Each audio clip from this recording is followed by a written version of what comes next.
What is up, you guys? Welcome back to my YouTube channel. Today, we're gonna be doing a Q&A. I put a little questions box thing on my Instagram story the other day to ask you guys to send in your questions, and we've compiled the most common questions I get, and that's what I'm gonna be answering for you guys today.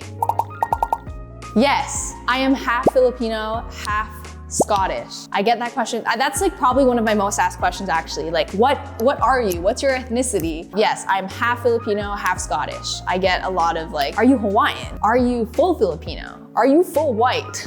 Are you full anything? Like, yeah, I get a lot. I am 5'2". Do you guys think, let me know in the comments if you think I'm shorter or taller, like based off the videos that you see me in. Cause I don't know if you guys would think I'm like small or tall. Like it's hard, it's deceiving, you know, when you're looking at someone on social media, but I think I still look small. I think I look 5'2". My current workout split is Monday pull, which is back and biceps. Tuesday I do glutes. Wednesday I do push, which is like chest, shoulders, and triceps. Thursday I do full body. Friday I rest. Saturday I do glutes again for the second time, and then Sunday I rest. So my top 5 would be hip thrusts, then it would be RDLs, whether that's with a barbell or dumbbell. Then it would be reverse lunges, elevated, so like a little small elevation under your foot. I know I said hip thrusts, but I should put like B-stance hip thrusts is, I would consider it different than just regular hip thrust. B-stance hip thrust is definitely top 5 like favorite glute exercises. And then I think I'm gonna say Bulgarian split squats. Yeah, I know you guys are not gonna like me for that one, but it's a must. It's a must to include in your glute day, if I'm being quite honest with you. Oh, when's the wedding for Nick and I? Guys, we're getting married, okay? Like let me just like state that. Like Nick and I are getting married, but we take things at our own pace, right? Like we've been together for 5 years. You know, Nick and I are very like realistic in the sense that we won't like rush into anything until we're both, I guess, like financially ready to like make moves, because it's never like mentally or emotionally, like obviously like we're gonna, you know, we always talk about it every single day. We talk about how like we're gonna get married, like it's like set in stone. Like we love each other so much, right? Like he is my partner in crime, my soulmate. And he thinks the same for me, right? We're still young, we're still grinding, and time will, you know what I mean? Like, what's the word? Ooh, go-to snack with high protein. Okay, I have a lot. I should do more like recipe videos and stuff. You guys would love to see the recipes I make because I cook a lot. I really do cook a lot. And I cook some really nice things. Okay, first thing that's coming just off the top of my head. I have a lot, like I said, but first thing that's kind of just like popping in my mind right now, I'll give you 2. So cottage cheese with honey, and then like those canned peeled mandarin oranges. So yummy. Don't knock it before you try it. It's delicious, and cottage cheese is so high in protein. Also, I get either the 1% or 0% fat cottage cheese, because the lesser in fat, the higher in protein. And then second snack that I'll give you just off the top of my head is 0% Greek yogurt or 2% Greek yogurt with like berries, some honey, and maybe a little sprinkle of granola. But honestly, with the berries and honey itself, especially if you use frozen berries, it's delicious, perfection. And it's very nice and voluminous. Good volume snack, high protein. What is 220? No. I mean, like, I actually haven't truly attempted to hit a PR on squats in general, so I don't even know what my PR on squats is, so maybe. I guess I could say maybe. Maybe if I attempted 220, then maybe I could squat my boyfriend, but I'm just gonna say no, to be fair right now, because I actually haven't attempted that weight, so no. Oh, yeah. I like eating food. I like going out to eat. Even if I'm not going out to eat, I like making food. I like cooking or baking and just eating food. I would literally consider eating food as my like neck and neck hobby with working out. So it's funny that you asked this question because, you know, it's that time in my life where I'm finishing up school. This is my last semester of school. I actually finished in December. You know, I get that question all the time from family, friends, strangers, like, oh, like, what are you planning to do with your degree? And it's like, well, I don't plan to do anything with it right now because I actually contemplated it for a long time. Like, what should I do with this degree? Should I get an entry-level job of some sort? Should I do a post-grad, master's? But you know what? Like, fitness is my passion. I love what I do. The fact that I get to do my favorite hobby in the world as my job just makes me so happy and brings me so much joy every day that I consider myself like really lucky and really grateful to have this as my full-time job while I was in school. And you know what? When I graduate school this next month, I'm going to continue doing fitness and content creating for hopefully the rest of my life. The reason why I'm still finishing my degree and the reason why I still stayed in school is because, one, to make my parents proud. I didn't just want to drop out of school because, you know, my content and my fitness platforms were like, you know, doing well. Because I'm very like realistic in the sense that like if things, you know, if social media were to crash and burn tomorrow, like I think it's really important that I had a backup plan. And that's why I continued on with my degree. That's why I'm finishing and getting my health and society degree.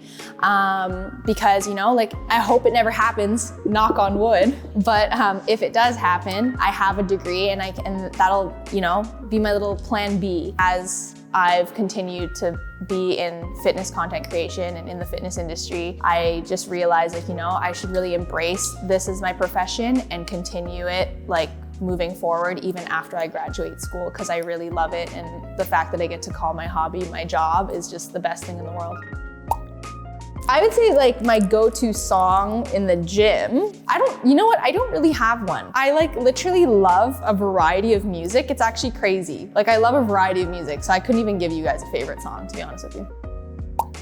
Okay, another one of the most common questions that I get. I am 100% natural. I can't stress that to you guys enough. I just need to like tell you guys this. I live at home with my parents still, okay? I don't know if you guys grew up with strict parents, but I wasn't allowed to do that type of stuff, you know? So, no way, even if I moved out and wasn't living with my parents, would I do that, because they would find out and they would probably disown me. So, believe me when I say I'm 100% natural. And also, that note aside, I would personally never want to do that. Even if my parents were the most chill people in the world, you know what I mean? Like, let me do whatever I wanted with my body, like, you know, all this stuff, whatever. I would personally never inject anything or ingest anything to enhance my physique, because to me, to each their own, I like to naturally work hard and build my body. So that is just my personal preference. And yes, please don't ever think I'm lying. Like, I am 100% natural. It's just literally, at the end of the day, when it comes to like physiques, it's like hard work and genetics. Hard work and genetics, guys. That's what it is. I gotta give my age. I'm 23 years old, guys. You know, you wanna know something funny about me? When I turned 20, I took my age out of my bio. You know how like we used to have our age in our bio? Like it would be like your name, like Madison DeJesus Walker. And then under it would be like Toronto. And then it would be like 21 years old, you know? I took mine out. As soon as I turned 20, I was like, wipe that off. It's gone. It's fine. And not to like shit on aging. I don't want to grow old. So I definitely do get tired. I say this all the time, actually, like even when I'm hanging out with friends, like I don't have any complaints when it comes to my job, regardless of how tired I get, because I am very grateful and very understanding that I'm in a very lucky position to even call this my job, like content creating and doing fitness. Like I said, it's doing my hobby. So I think it's like a really big privilege to be able to show up and move my body every day in the gym, and also a very big privilege to be able to call this, you know, posting on social media as my job, right? So even if I'm tired and I'm trying to balance school, like right now it's exam season, so it's like high stress for school, and then trying to balance like time spent with my friendships, my boyfriend, my relationships in general, like time with my family. Yeah, sometimes like it feels like, oh, like, you know, it's a lot to balance, but at the same time, like I don't think it's like ever like a complaint or something that overly exhausts me. You know what I mean? Like if anything, like here and there, I'll be like, oh yeah, I'm a little tired, or oh yeah, I'm a little stressed, because more so school and stuff like that and balancing school. But in terms of posting or this being my job, like, and posting content and also working out, to me it comes naturally. Like I just take out my tripod, I just set it up there quickly, and I hit my set, and I don't even like remember it's there type of thing. Like it doesn't take that much energy out of me to like film and post content. So yeah, it's not that bad. Let's talk about the elephant in the room. Let's talk about my calves. That is one of the most common questions I get asked too. Calves, calf picture. How do you grow your calves? Those are monster calves. Love the compliments, guys. I appreciate you so much for appreciating my calves, especially because my calves actually used to be one of my biggest insecurities growing up, and I was the only girl with bigger calves. So I would look at that and I had this like I said, toxic mindset of thinking, you know, smaller, less big calves were more feminine, and I just wanted to do anything possible to slim them out. Like literally anything possible to not have big calves or be the only girl in the room with big calves. So the fact that this is like one of my #1 compliments I get, like you know, now that I'm like in the fitness world and everything, and I'm a gym girl, like I freaking love it, and it's made me embrace my calves so much and just fall in love with something that used to be my biggest insecurity. It's become one of my biggest muscle groups that I'm so proud of, if that makes sense. I did do track and field in elementary school, but I never pursued it in high school because I was swimming 10 times a week. I had 10 practices a week as a competitive swimmer. And at that level that I was at, I just really didn't have any other time to balance any other sport along with school. I was literally in the pool 10 times a week, plus I had full-time school. Fun fact, I didn't even have time to get a part-time job yet. I didn't even start waitressing until I was 18 years old because literally swimming it was like a full-time job to be a swimmer and a student. So yeah, I only started doing a part-time job when I was 18.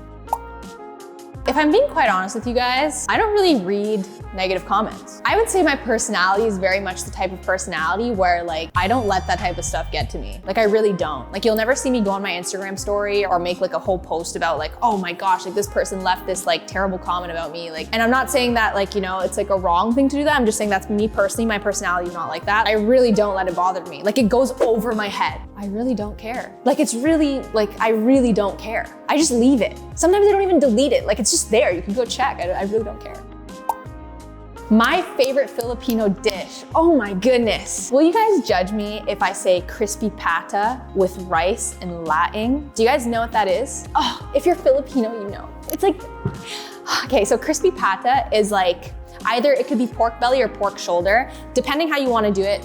We have this really nice convection oven, kind of air crisps it. My mom does this air fry method of doing it. And then some Filipinos, typically in the Philippines, they'll actually deep fry the whole pork belly or deep fry the whole pork shoulder. Totally up to you. Both ways are just absolutely delicious, and it's so freaking crispy and juicy and porky and yummy. And then over rice, of course, because if you're Filipino or you're Asian in general, what are you doing if you don't like rice? What are you doing if you're not eating rice? What are you doing?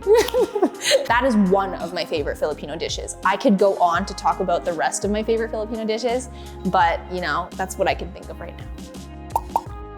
So my cardio is really a mix of everything. Honestly, I only do it about 1 or 2 times a week, especially in the winter. I would say in the summer, I do cardio about 2 to 3 times a week, just because let's be honest, in the summer with the sun out and the nice weather, it's more motivating to do some sort of cardio. Let's be for real. So in the winter, I just cut it down, not because I'm trying to bulk or anything. I don't bulk or cut. I only cut it down because I'm less motivated.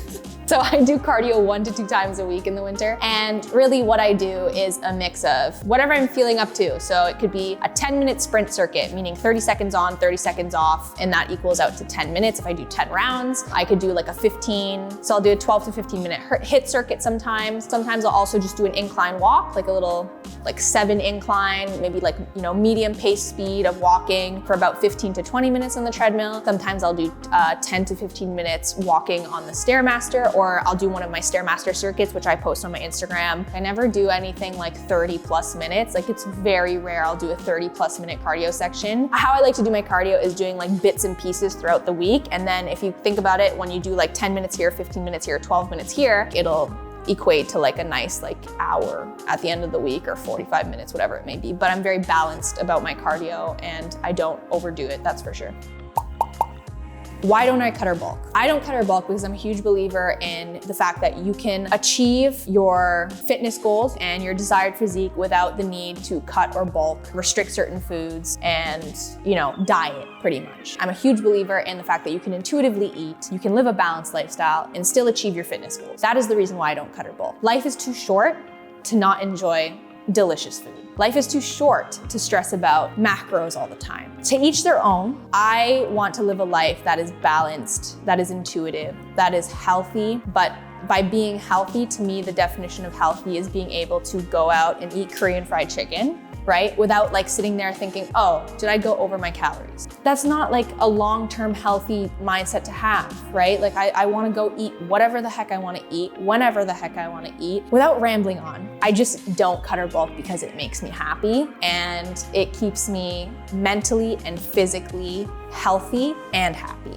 So don't ever feel pressured to cut or bulk to reach your fitness goals. I'm gonna tell you guys a little bit about my background and how I got into fitness and what kind of my journey was like. I'm gonna try and be as concise as possible with it, because every time I get asked this question, I like to ramble on a little bit and go into detail about my whole journey. But I'll be as detailed as possible without being too long. So I was a competitive swimmer from the age of 9, and I stopped swimming when I was 17 years old in my last year of high school. That's when I got into the gym. So pretty much I didn't wanna like just cut out exercise and being healthy cold turkey, right? Because I went from a very highly competitive practice schedule. So I was in the pool 10 times a week. So obviously when you're exerting that much energy, there's only 7 days in a week, and we were practicing 10 times a week, right? So just cutting that out cold turkey in my last year of high school, I had so much pent up energy that I needed to get out. So I joined a gym like pretty much instantly, like maybe a few months after I quit. It was the LA Fitness by my high school. So it was like quite easy for my grandpa or my mom and dad to like drop me off, or maybe like me walk there after school or before school. At that point in my journey, like I would consider that year 1, but it started off as like healthy. Like I was like, maintaining a healthy lifestyle, like burning the excess energy that I had, and that transition from being an athlete into just like going into the gym, right? Like tired athlete vibes. Quickly, I think it turned into, you followed all these fitness influencers in 2017. I feel like the era of fitness influencers then was very like, get a thigh gap in 10 minutes, do this workout to get abs in 5 days. Remember those like clickbait YouTube videos, which I know we all know there's still people on YouTube that still post those types of videos. As a 17-year-old or 16-year-old or even 18-year-old impressionable, first time, you're getting into the gym for the first time, it's the beginning of your fitness journey. Seeing that trending in the fitness influencer world at the time was very toxic, right? Like, let's call it what it is. You don't think it's toxic at the time, only now, like now in 2023, we look back and we're like, wow, that era of like fitness was like pretty bad, like trying to get thigh gaps instantly, overdoing the cardio, under eating. Here's my 1,200 calorie diet. So seeing all that, it started off as me like running on the treadmill, and then I was like, oh, like I noticed I was getting skinnier and I was following the wrong influencers, and I was like, oh, like I'm gonna start running on the treadmill 7 days a week for 40 minutes at a high speed, and I'm gonna undereat. Like I just decided I'm gonna undereat because I saw that I was losing weight by doing cardio, like a healthy amount. I got like addicted to like just losing weight and becoming just like absolutely just skinny. And I kept body checking in the mirrors, like, where you'd like always like after you'd eat, you'd lift your shirt to see if you were bloated. Like it was very not good. And I was like 17 years old. I was naive. I didn't know what I was doing. I didn't have the right influences that I was following at the time. And so that's how I would describe the first year and a half of my fitness journey, like kind of like really, I did it wrong. Regardless if it was trial and error though, it was like a very necessary journey. Like it was a necessary portion of my fitness journey to go through. And I don't have any regrets, because I think it was a huge learning experience that like I would teach my daughter in the future, and I influence you guys these days. Like don't go through what I went through. You know what I mean? Like don't do those mistakes, and don't undereat, and don't overdo the cardio. And lifting weights is important for like building, a nice, like well-rounded physique and a healthy like mind and body. You know what I mean? I would say then around like 2020, when the gym shut down and I only had minimal equipment at home, that's when I really honed in on like weightlifting, because I have a very like small like basement and everything. Like I don't have like, those like massive homes where you have like a whole cardio section, right? I kind of just focus more on HIIT circuits, lifting with the weights that I had. And that's when I really got into like, learning about like hip thrusts and the benefits of that. You know what I mean? Like even with like the really small equipment that I had. And then when gyms opened up again in halfway through 2021, like the end of 2021, that's when I really saw the biggest changes. I would say like 2021 onwards until like where I am today, like here at almost the end of 2023, like I saw the most major changes in terms of like my consistency with like the balancing of cardio, the way I eat now. I eat 2,400 to 2,800 calories a day. And if you look back, right, like day 1 of my fitness journey or year 1 of my fitness journey with 1,200 calories versus now I'm eating 2,400 to 2,800 calories a day. It's like a huge jump, right? A huge shift in mindset too. Like I don't work out 7 days a week. I work out 5 days a week. I lift 5 days a week, which like 17-year-old Maddie would be like, oh my gosh, you lift weights 5 days a week and only do cardio 1 or 2 times? Because 17-year-old Maddie was doing cardio 7 days a week, not even lifting weights, and eating so low calories. So that's like a really like as concise version of my fitness journey as I can give you. And I'm really grateful that like I get to share my knowledge and my realistic journey with you guys and influence you the right way that I wish I was influenced when I was following people back then. Okay, I'm gonna be so real with you guys. I do not stay motivated. Like, I just don't. Okay, like especially when you're years into your fitness journey, I just wanna make that so clear and be so real about that. When you are years into your fitness journey, because fitness is lifelong, trust me, that motivation flies out the window, right? Because like everyday life things happen, you know what I mean? You go through burnouts, you go through like, oh, like, you know, I don't wanna go today, or the winter weather hits and it's like dark outside and it's cold, or you worked a full 9 to 5, or you've studied all day at school, or you know, you just don't wanna get up early during the dark winter mornings to go to the gym before school. Like motivation is really like, it really comes and goes. It's not that when you're years into your fitness journey, it'll totally just like not be there anymore. But I'm saying like, you know, the more you get into it, the more it becomes an everyday life habit, which it is. It's your everyday life hobby, your everyday life habit. Don't expect to be motivated 100% of the time. And when you learn that you're not supposed to be 100% motivated all of the time, you start to feel less guilty about it. The point is, don't feel guilty when you're not motivated. Don't think the fitness influencers that you see online are just like, oh, they're like C Bum, for example. You guys all know like Chris Bumstead. I can guarantee you that guy is not motivated all the time. And you guys, like, everyone looks up to C Bum, right? Like at least the guys in the fitness industry, right? Your favorite fitness influencers are just like you. We go through periods and dips of really low motivation where we really just don't want to show up, and it takes like literally dragging our bums to the gym to just get it done, right? What I rely on, and what is I think you guys need to really rely on in your everyday life, is just discipline and dedication. And I stress this so much. It's about staying disciplined and dedicated to your goals. Your discipline and dedication is gonna get you to the gym 4 or 5 days a week, whatever your split may be. And yeah, I don't always stay motivated. Long story short, I do not always stay motivated. I actually get that question a lot. My hair, okay, right now, it's actually a bad time to talk about hair because my hair's like looking really crusty and flat today. Like usually I have more of like the actual like Hawaiian beachy waves. If you see on my like Instagram posts and stuff like that, you'll always see my hair looks like, it's like the half curls. That is all natural. I've never dyed my hair. I don't do any heat on it. I don't even blow dry it. I don't even brush it.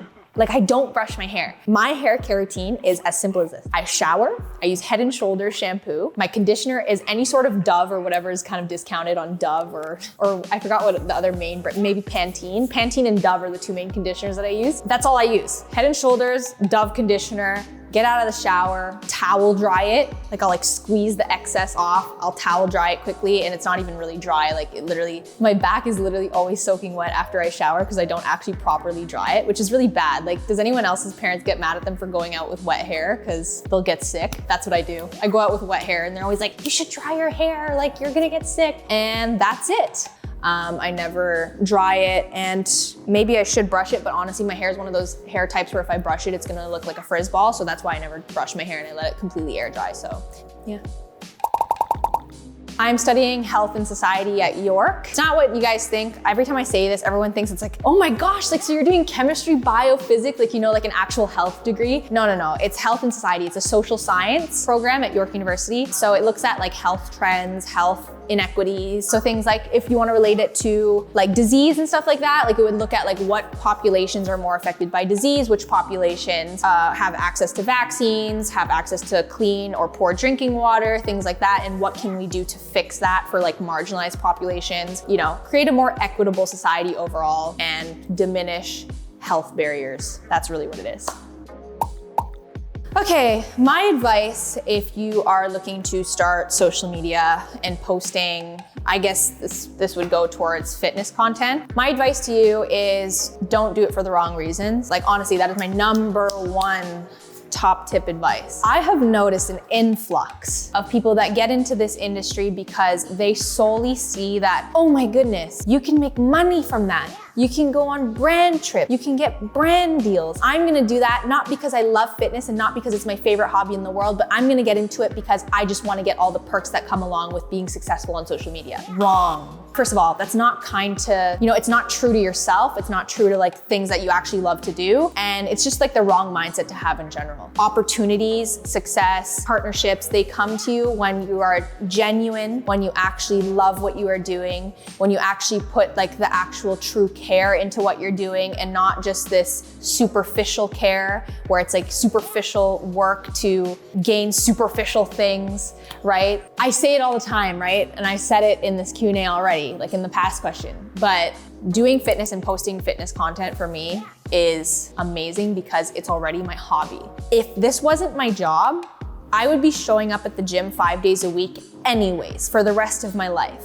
It's as simple as that. It's my favorite hobby in the world. It's like people that love to paint. It's like people that love to sing. It's like people that love to do cinematography. So I think when you're doing something that you're truly passionate about and then you actually love and enjoy, that's where I think the opportunities are gonna come flowing in. If you're just truly posting and like sharing your journey, sharing what you love to do, and you're doing it for the right reasons because you love already working out, you love sharing your fitness journey, et cetera, et cetera.